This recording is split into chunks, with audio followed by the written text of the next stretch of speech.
Tres. Bueno, buenas noches a todos o a los que les corresponde de Latinoamérica y más al norte y en Europa, de la habla hispana y de India, la comunidad de habla hispana en India. Buenos días, buenas noches, buenas tardes. Este día estamos otra vez con nuestro invitado especial, el licenciado Efrén. Para los que todavía no escucharon la otra conferencia, él es licenciado en Ciencias Políticas, también cursó casi varios semestres de la carrera de Filosofía y Letras en la UNAM también. Se ha especializado en el estudio de las religiones, sobre todo de la tolerancia, el diálogo interreligioso y la convivencia pacífica entre los grupos religiosos y toda la cuestión legal de las naciones religiosas, ¿verdad? De las AR en México, ¿cómo se llama eso? Sus necesidades legales, ¿verdad? Como para funcionables como instituciones religiosas ante el gobierno. Y bueno, tuvimos la suerte de conocerlo Ali en un encuentro en la UNAM, precisamente, que nos tocó exponer en un congreso que era en rumbo al Foro de las Culturas, se llamaba, ¿no? Que fue en Monterrey, allá en el 2007, y estuvimos ahí con varios expositores muy destacados en este ámbito de las religiones, ¿verdad? Fue este congreso especialmente. Tuvimos aquí a este famoso obispo que estaba antes en Chiapas, que ya partió Samuel, ¿verdad? Que famoso, ¿verdad? La tendencia de aquel tiempo, tuvimos a varios expositores ahí. Muy interesante estuvo ese congreso, hecho por varias instituciones, incluso el Observatorio Eclesiástico, ¿cómo se llama esta? Esta de ética mundial, varios, ¿verdad? Fue una cosa muy bonita, muy nutrida, muy enriquecedora de varios representantes de muchas religiones, incluso ponencia a nivel internacional, y ahí nos conocimos. Pues Lick, bienvenido, un placer estar con usted esta noche. Bienvenido, Al contrario, licenciado. gracias a usted por invitarme a su canal. Le agradezco mucho que tome en cuenta mi opinión, que muy humilde opinión, pero le agradezco de todo corazón. Ok, bueno, y Hare Krishna a todos nuestros seguidores en nuestras redes sociales, Devotos de Krishna. Y el tema que vamos a analizar, que es un tema, siempre tenemos temas de bastante de educación para, ¿verdad? Sobre todo y para todas las personas de cualquier, ¿verdad? Asociación religiosa les va a servir estos temas. El tema de hoy va a ser estudiar cuáles son los grupos religiosos que más crecen, los que son de tendencia liberal, progresistas, que se ponen en sintonía con estas corrientes, ya tocamos en la previa entrevista y análisis, la previa conferencia, o los grupos ortodoxos. Y para eso, bueno, aquí vamos a dejar a Lick que nos explique y la dinámica que ustedes el primer tiempo, ustedes la tranquilidad ya en el segundo tiempo, ¿verdad? Empezaremos con algunas preguntitas sobre eso, alguna duda que nos quede y eso, ¿ok? Pues adelante, Lick, todo suya la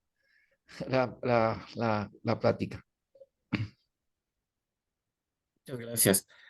Pero no hay razón para extenderse mucho, ¿no? Realmente a la pregunta de qué iglesias crecen más, podríamos decir lo que usted dice, las ortodoxas, en el sentido de que son las más apegadas a sus fundamentos, a sus raíces, en ese sentido más radicales. El ejemplo más notable es el Islam, es una de las religiones que más crecimiento tiene en el mundo, incluso en países como Europa, no por la inmigración, sino por la conversión religiosa. Este, por ejemplo, incluso con personalidades famosas, ay, no, Sidney O'Connor, creo que se convirtió al Islam hacia el final de su vida, Lindsay Lohan, eh, actrices que podríamos considerar en su momento muy iconoclastas, ¿no? Bueno, sí, esta Sidney, muy famosa por romper la foto de Benedicto XVI en público, etcétera. Entonces, el Islam es una religión que crece más en el mundo que otras, aunque habría que matizar el caso de la Iglesia Católica, que ha sido pero muy atacada por distintos grupos, ¿no? Con el interés de lastimar, de dañar la, la Iglesia Católica y evitar, desde luego, que participe en algunas cuestiones en Naciones Unidas, sobre todo las que tienen que ver con la defensa de la vida. Aunque es un estado observador y tiene ese tipo de cosas, tiene una capacidad de influir, de estar ahí el Estado Vaticano, y el ataque a la Iglesia Católica es tremendo, ¿no? En Europa, en Estados Unidos, en México, hay un financiamiento enorme para atacar a la Iglesia Católica. Entonces, matizando eso, eh, podríamos reconocer esa pérdida de feligresía que ha tenido la Iglesia Católica.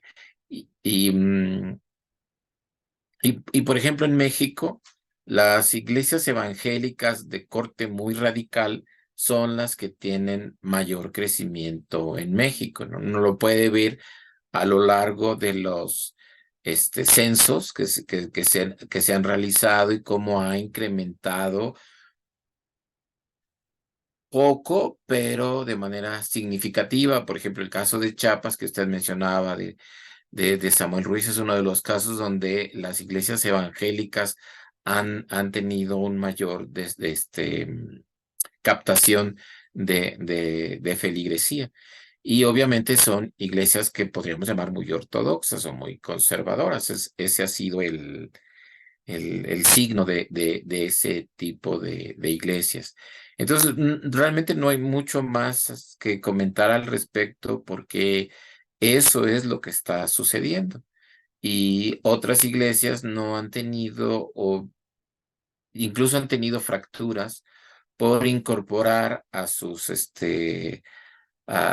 iglesia a la agenda, por ejemplo, de género, ¿no? Es el caso de em, esta iglesia presbiteriana, no recuerdo ahorita el nombre, esta iglesia presbiteriana muy importante en Estados Unidos, que incorporó la agenda de género, y así estuvo durante algunos años, y de repente pues se fracturó, ¿no? La feligresía, llegó el momento en el que manifestaron no estar de acuerdo, y con ciertos líderes se vincularon, y siendo una iglesia tan importante se fracturó por ese motivo.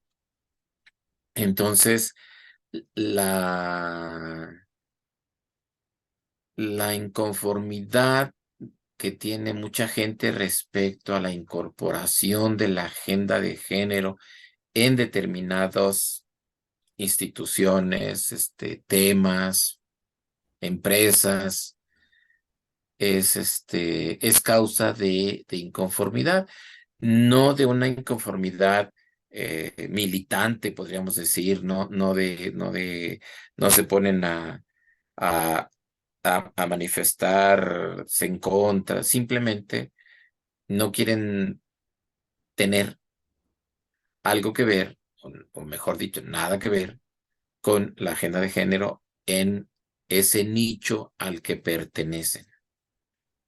Es algo interesante. Ah, ok, bueno, y aquí también es interesante que en Estados Unidos ha pasado algo muy similar, también en Canadá, con todo que en Canadá pues se tiene lo que se le puede llamar una dictadura del género del Estado. O sea, digamos, el proyecto postmarxista, que era la dictadura del proletariado, aquí la dictadura del género, pero del Estado, ¿no? Con el Estado. Y ha habido muchas manifestaciones, porque la gente, ¿verdad? La famosa huelga de los camioneros fue apoyada por mucha gente de muchas iglesias protestando, que ya están muy inconformes, ¿verdad? Muy insatisfechos con toda esta situación. Pero en Estados Unidos hay varios especialistas, varios sociólogos que han hecho estudios, ¿verdad? De cómo grupos que han crecido, que son muy ortodoxos. Bueno, una de las iglesias que mucho ha crecido es la iglesia mormona, y tiene muchos adeptos, y, sí, y es bastante ortodoxa en sus tres ramas que existen, ¿verdad? De ellos es muy ortodoxa en eso, y no se da esas ideas, y está creciendo, ¿no? Otros son testigos de Jehová, esos también en Estados Unidos y aquí en México, está creciendo y en Latinoamérica están creciendo muchísimo también, como la Iglesia de los Santos los Últimos Días, creciendo mucho y son bastante ortodoxos en sus enseñanzas, no dan chance a esas ideas y otros grupos famosos allá, ¿no? Incluso es chistoso que hasta hay gente que se vuelve Amish ahí en Estados Unidos, ¿no? Se vuelven Amish, ¿no? O sea, qué chistoso, ¿no? O sea, que el efecto, hay me acuerdo que eso no sé si en la República, creo que sí, Platón, o citando a Sócrates, Platón, usted mejor se acuerda del dato bien, habla de eso, que cuando en un estado se impone una ideología así constante y de una manera así imponente, crea el efecto contrario, ¿no? Ejemplo de esto fue el comunismo, este sistema, ¿cómo se le llamaba? El comunismo, socialismo real, ¿no? De Brezhnev, allá en la URSS, que terminó por la gente odiar, ¿no? Otro ejemplo es la dictadura de este Franco en España, creo lo opuesto, después que cae Franco se vuelve, España se va al otro extremo, ¿no? Entonces, ese fenómeno se está detectando, ¿no? Y podemos hablar más dar algunos datos ahorita, pero me gustaría ver que usted de esto, ¿qué nos puede más hablar, Lick? Bueno, yo creo que tocan o tocó muchas cosas, ¿no?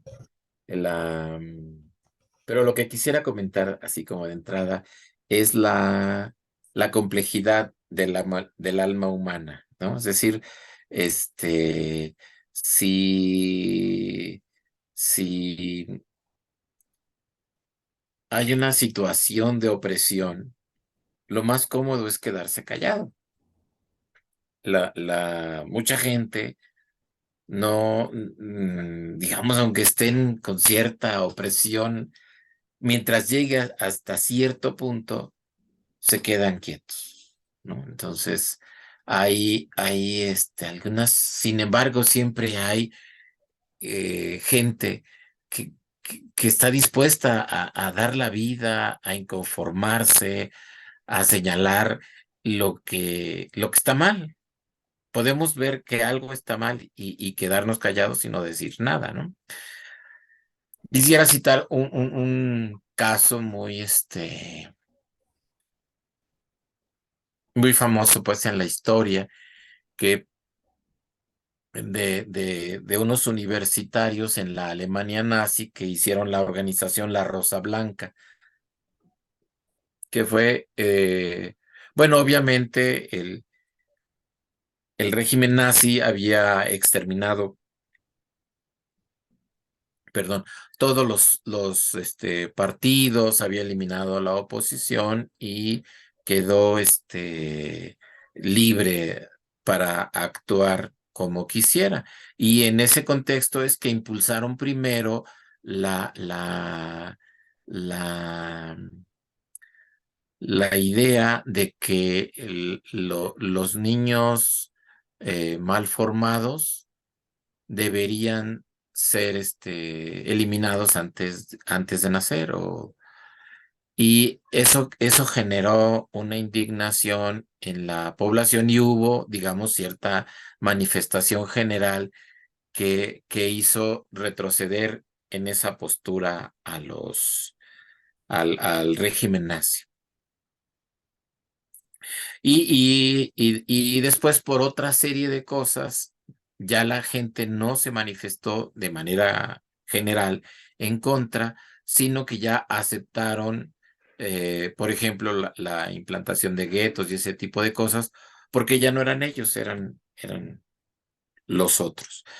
Y justamente un grupo de católicos, muy católicos, siempre la memoria, estos hermanos, Schlossson, creo, no recuerdo el nombre, y otros jóvenes que organizaron esta actividad de resistencia, de denuncia, y se llamó La Rosa Blanca, y su actividad consistía en elaborar una serie de textos, haciendo una serie de señalamientos y de críticas al régimen nazi, y señalar, digamos, que un católico no podía aceptar esa atrocidad, y repartían los, los documentos estos, hicieron toda una red que cubría Alemania, fue muy interesante, que a pesar de la enorme represión en la que estaba el régimen nazi, lograron hacer todo eso.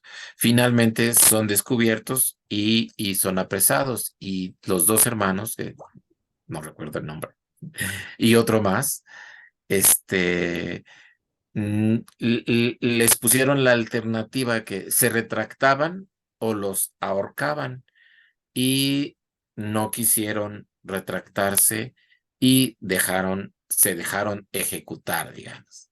Entonces, la complejidad del alma humana es mucha, ¿no? Es decir, hablando otra vez de libros, ¿no? Por ejemplo, Todorov señala mucho los casos en los que la gente, obviamente, se somete, pero cómo hay eh, muchos casos de esa gente que quiere sostener sus principios y su moral, incluso a pesar de su vida. Él cita muchos ejemplos, más. Yo quería referirme a este grupo de la Rosa Blanca, porque exactamente lo que les permitió, además de su valor personal, fue que tenían una religión que les decía que era correcto y que no lo era. Y fueron consecuentes con, con esa religión. Si no recuerdo mal, además, en los campos de concentración hubo detenidos 257 curas o padres católicos, este, por oponerse al régimen nazi o a las cosas que hacía el régimen nazi, ¿no? Entonces, siempre existirá esta independencia, esta voluntad del alma humana a pesar de la opresión, sea cual sea.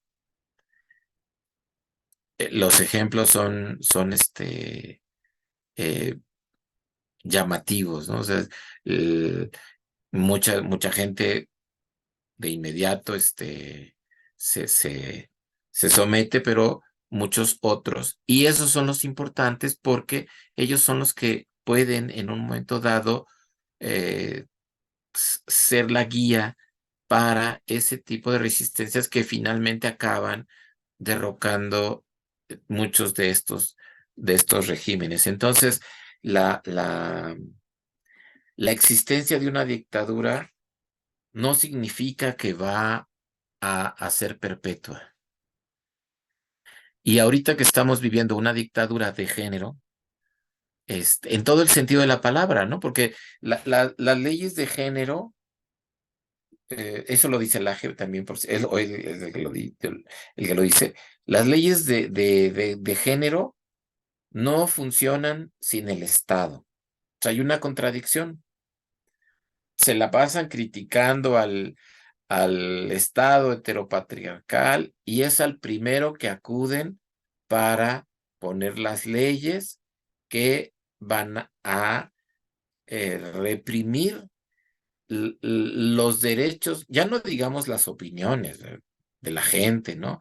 Los derechos y las libertades de las personas, como pasa en Canadá, que sobre todo a partir de la llegada de este hombre Trudeau a la presidencia, bueno, al, al, eh,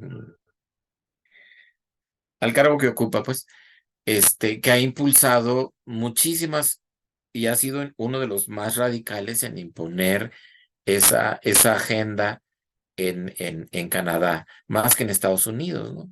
En Estados Unidos pasa también un fenómeno muy curioso, justamente los grupos ortodoxos viven sobre todo en el sur de Estados Unidos, y por eso le conocen la Franja del Sur, y representan una capacidad electoral muy importante. Entonces, ningún presidente puede despreciar a los evangélicos, ¿no? Porque una fuerza electoral importante. Entonces, quien los atraiga, puede tener una buena votación. De ahí que por eso los presidentes no son así como no tienen en Estados Unidos tanto esta postura tan beligerante, tan hacia la religión como políticos, ¿no? Hay que recordar que Joe Biden vino a México como vicepresidente, sí, sí, sí, ¿no? Sí fue así. ¿Y a quién visitó yo? Sí fue Joe Biden. Sí, ¿no? Sí fue él. El que fue a la Basílica de Guadalupe. Bueno, y ¿No fue Clinton, perdón, el que fue? no creo que fue Biden. Más reciente. Este, ay, perdón. Bueno, este, ¿y qué pasó? No pasó nada, ¿no? Él,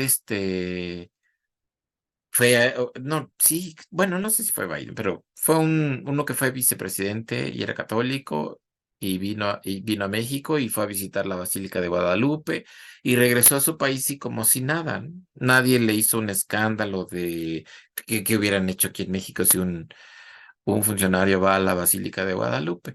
Porque y además hay que recordar que la primera enmienda entre otras cosas, garantiza la libertad de religión. Entonces,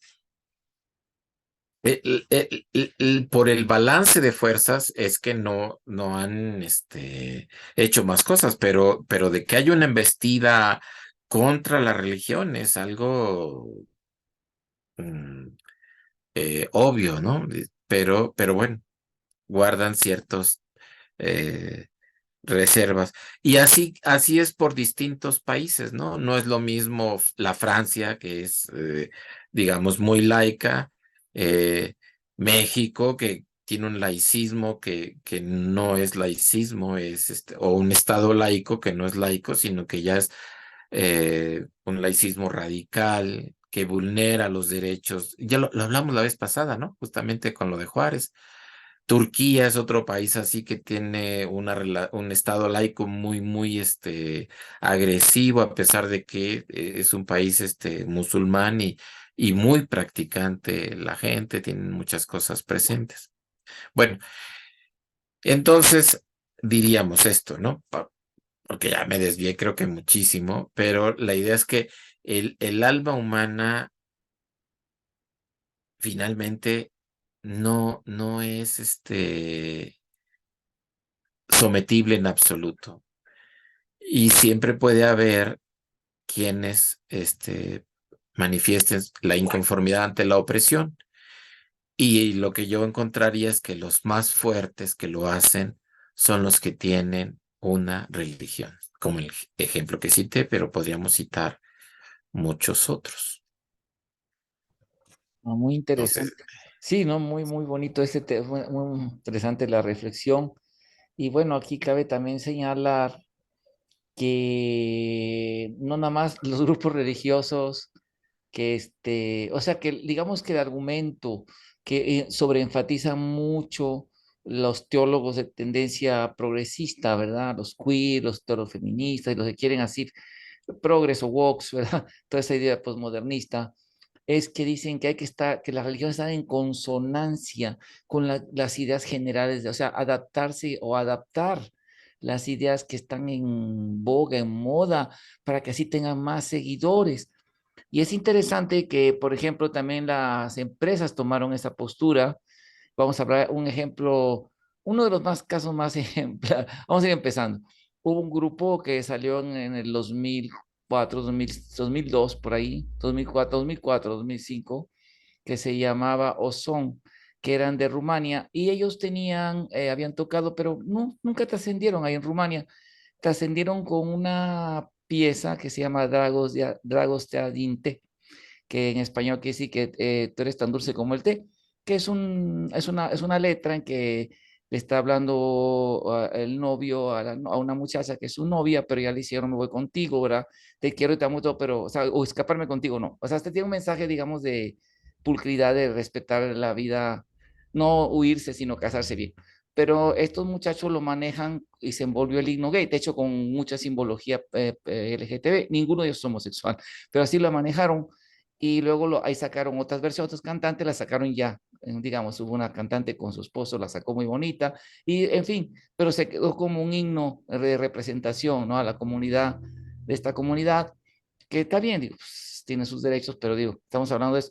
Pero después de eso, ¡fum!, fracasó la banda, se dispersó, se echó a perder. ¿Por qué razones? Quién sabe, ¿no? Su gran éxito los llevó a desbaratarse su banda.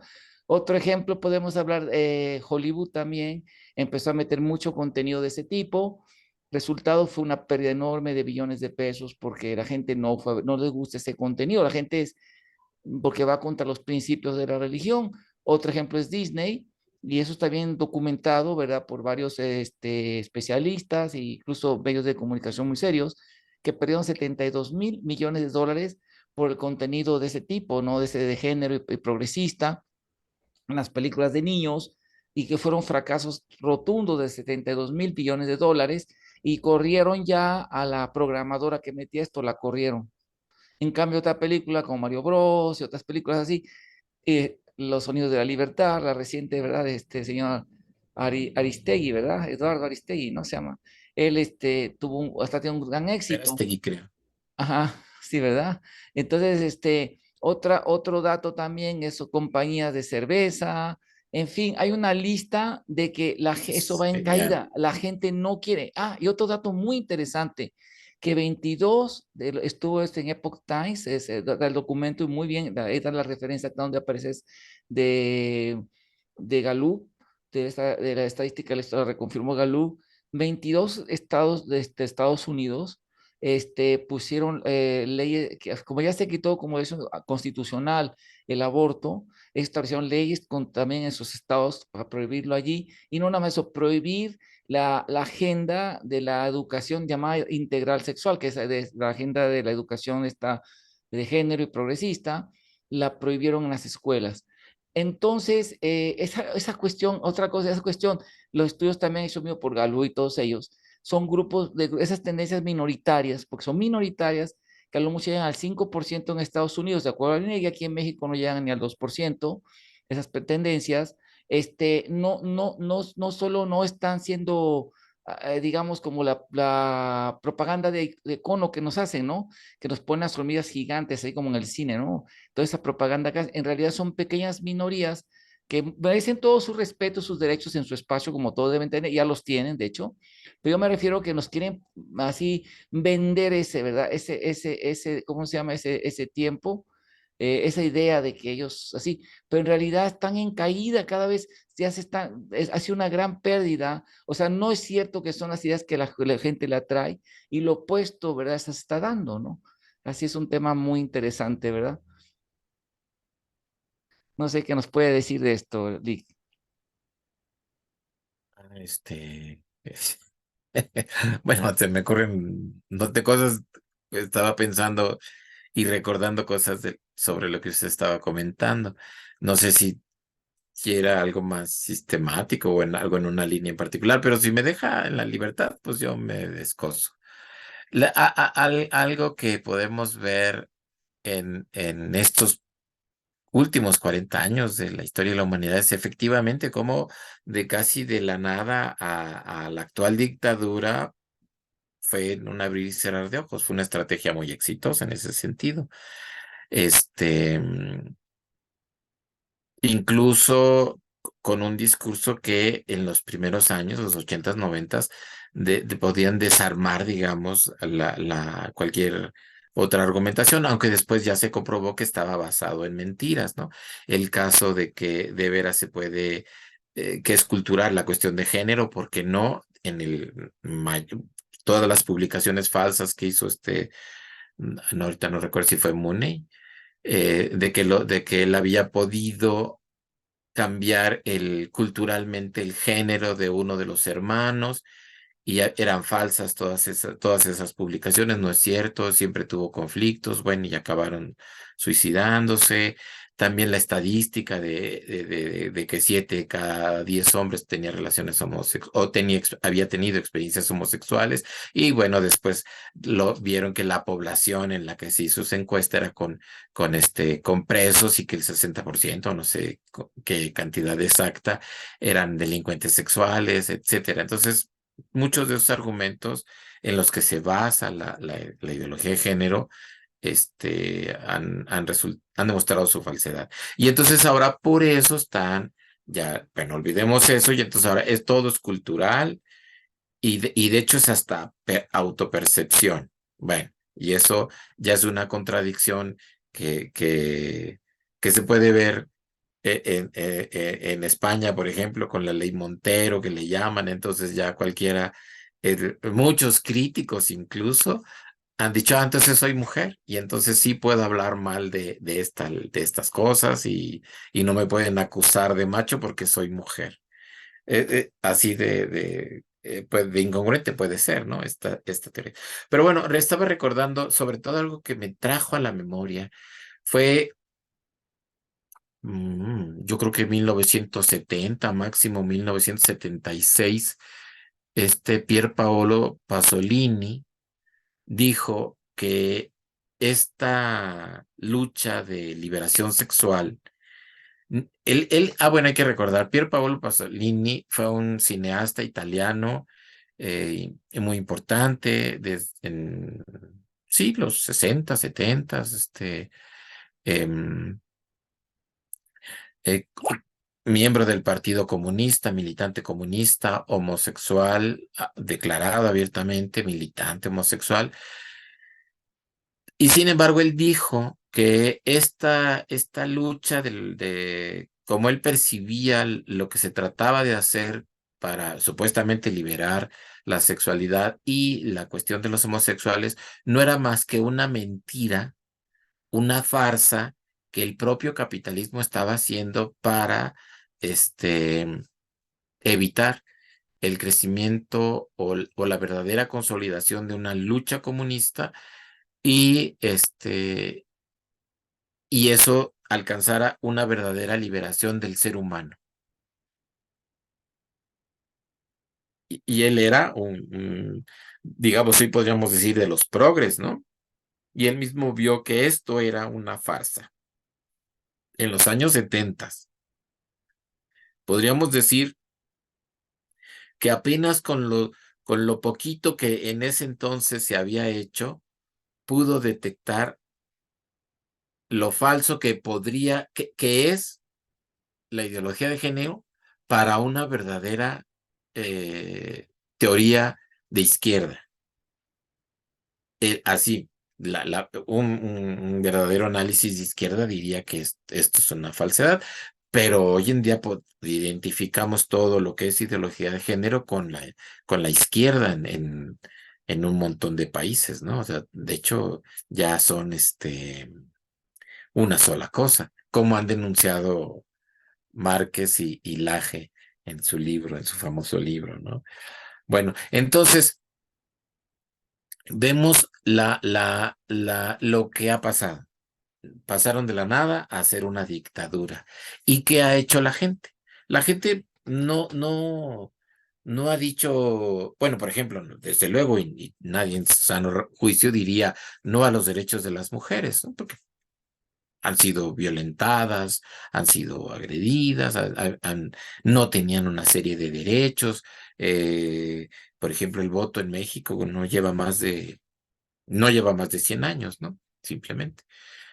Entonces, y el voto del hombre sí lleva por lo menos 2 siglos y medio, desde antes de la independencia hubo elecciones para las Cortes de Cádiz. Entonces desde antes de la independencia, y bueno, todo el México independiente. Entonces, eso no es discutible, eso es algo real.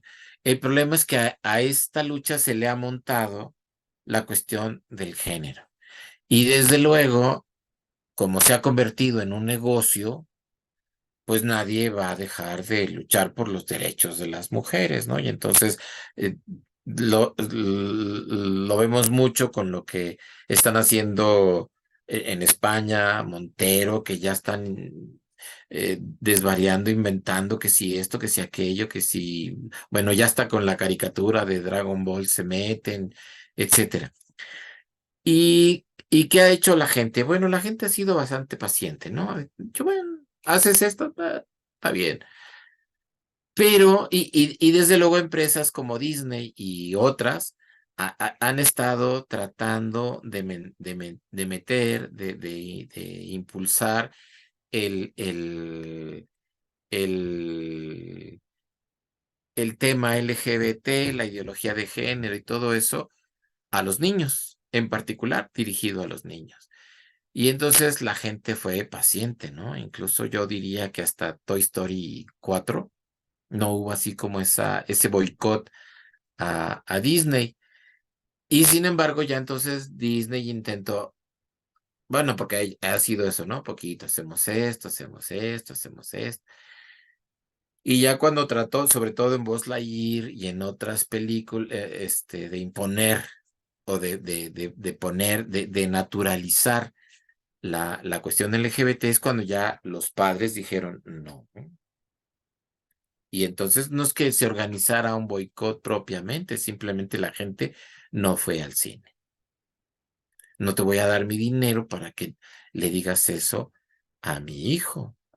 O- entonces, este, la gente ha protestado de esa manera. Y empresas como Warner Brothers han tenido que despedir a su ejecutiva de equidad y de ser inclusivos y no sé qué.